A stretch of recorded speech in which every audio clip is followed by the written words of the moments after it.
This week in Archery 101, we're going to go back over the dominant eye, and I'm going to show you a trick on how you can set it.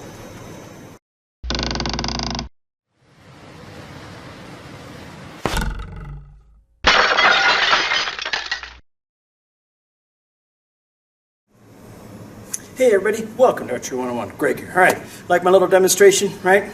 Give you a background. Fiberglass bow, 800 spined arrows, 125 grain tip, shooting gloves, left and right handed. Got them within a couple inches of each other. But that shouldn't happen according to the dominant eye theory. Right? Now, why am I making this video? I made a video about the dominant eye, so you know my position on it. But in the past couple of weeks, I've had people ask me about it, saying, hey Greg, I'm right arm dominant, but left eye dominant. Should I switch sides? Look, I don't like telling people what to do. This video and my other videos are not telling you what to do. The whole goal of my videos is to give you information so you can make an informed decision. What you do with that's up to you. I'm just trying to give you the information. I'm not trying to influence your decision making or anything like that. All right? So the biggest thing I got to tell you is don't switch sides. All right? Who am I to make that comment? I'll tell you who I am. I'm a lefty, born lefty. And if you're a lefty, you know what I'm talking about. If you're a righty, you really don't have any clue about what I'm talking about. All right? Why do I say that? Well, being born lefty, we have to naturally learn to adapt. All right? Every little thing. Things that right-handed people take for granted, like scissors. All right? For us, they're upside down. Our thumb goes into finger holes, our finger goes into thumb hole. Working a wrench, you go this way to tighten, which is the power side. For us, it's this way. It's the opposite. It's just little things that, you don't, and it's not to complain, because we don't, because we just learn to live with it. All right? Now, for me, I do many things all different ways. One, I bat left-handed, but I throw right-handed. Why do I throw right-handed? Because as a kid, when you're out playing in the parks, you didn't bring a glove. It's just easier to borrow a right-handed person's glove than try to find the one left-handed person. So that's why I did that. Bats, I can go either side, right? Now, when I fought in kickboxing, being a lefty, but I fought right-handed. Why? Because my left hand was faster. I really have a really sweet hook. I love my left hook. My right side is power. My left side, there's not a whole lot of difference in my power, but this hand, that left hook, I was really good at. I could throw nice, and I could pop them with that. So I fought right-handed. Kicking, my right leg roundhouse, all right, not to brag, but I got a sweet right leg roundhouse, right? My left leg roundhouse ain't bad, but it's more for that fast stuff. It's here, and it's whoosh, comes up and nail you like that. When fighting, my right leg, I torque it around and hit you for power. So I learned balance through the martial arts. Now, when I paint, if I'm using a paintbrush and I'm painting fine lines, I use my left hand. But here's the weird part. When I use an airbrush and I want to paint fine lines, I use my right hand. Right? I bowl right-handed. I can bowl left-handed, but I'm better right-handed. Right? I was taught to shoot a bow right-handed. And this reason is real simple. As a kid, I had two brothers. Guess what? They were both right-handed. So when it came time to do archery, my dad wasn't going to buy me a bow and make those two share it. No. I had to learn to shoot right-handed. And guess what? I did. Right? Shooting right-handed wasn't a big deal because I didn't think about it. I just had to do it. Now, when I went into service, I'll never forget, drill sergeant walked up there. This is the old days, by the way. Gentlemen, any of y'all here wearing them left-handed communist-loving, drink Kool-Aid drinking, left-handed cigarette smoking individuals? Raised their hands, goes, not now. You are right-handed, boys. They forced us to shoot right-handed. Now, if you look at the ARs today in the platform, they got that little triangle. That's a brass deflector, right? We didn't have that when I was in. So, guess what? Didn't have a choice. Became right-handed. And it wasn't until a couple years ago at my new job that we had to shoot support side.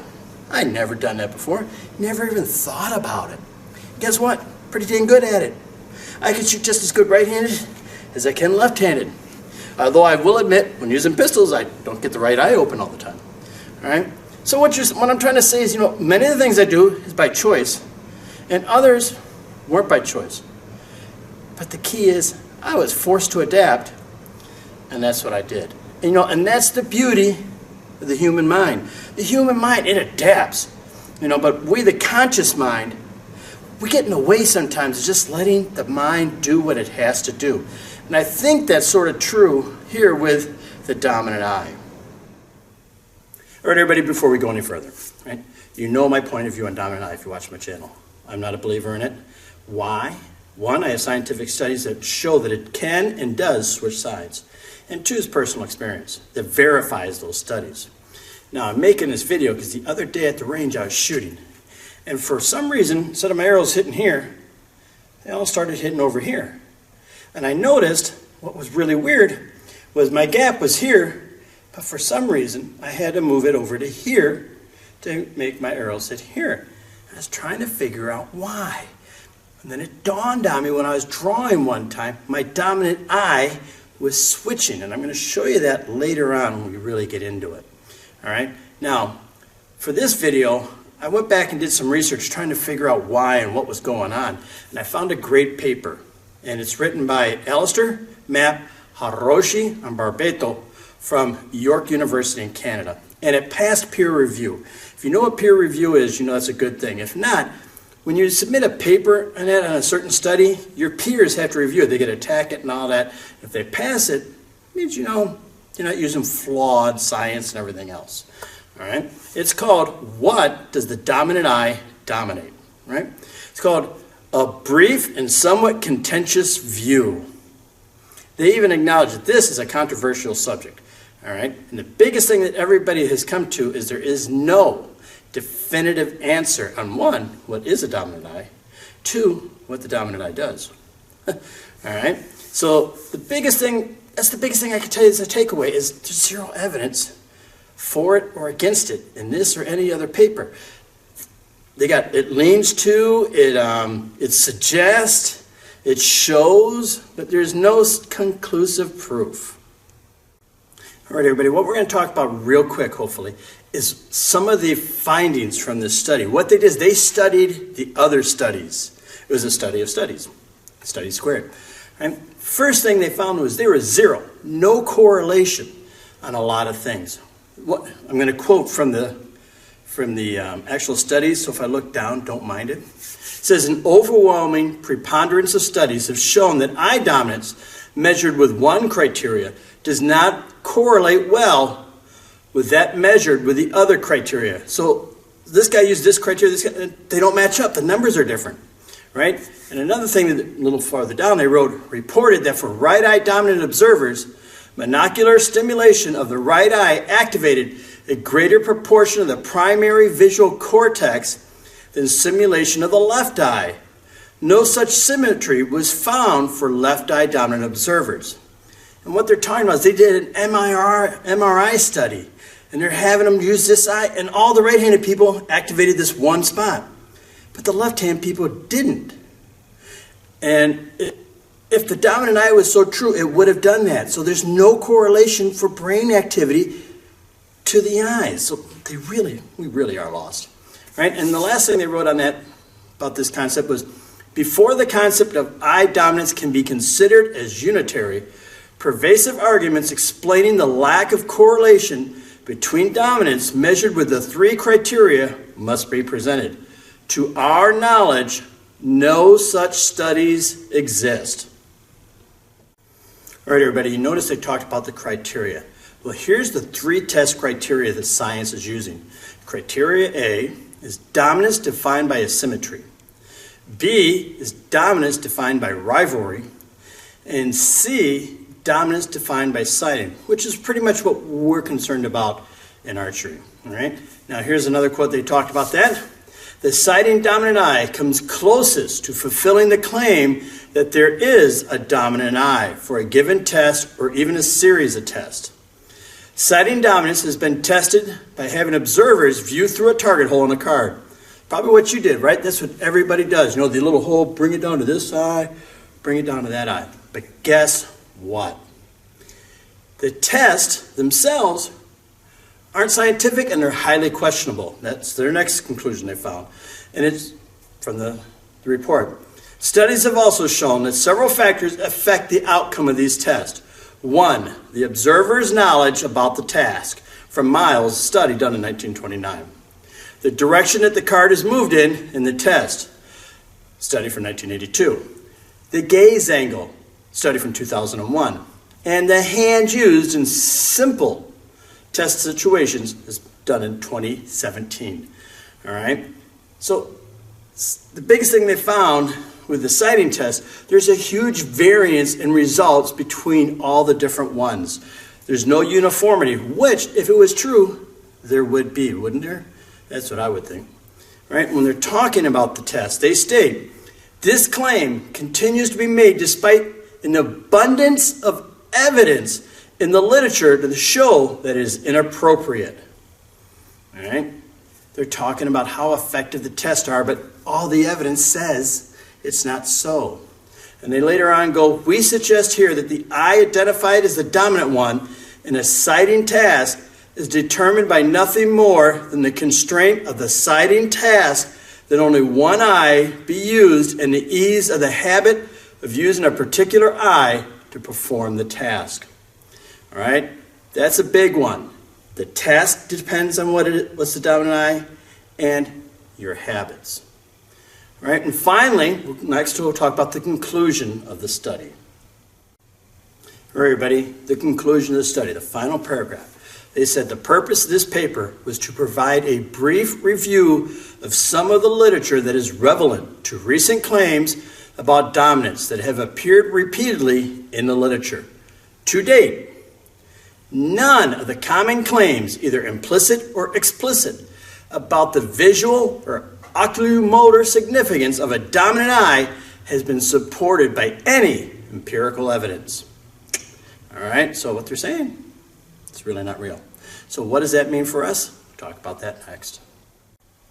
All right, everybody, what does all that garbage I just talked about mean? You know, I'm just giving you information if you like it. Well, what it means is not a whole lot, especially if you shoot instinctive. Why? Because you got two eyes open. And you're not supposed to be looking at the arrow.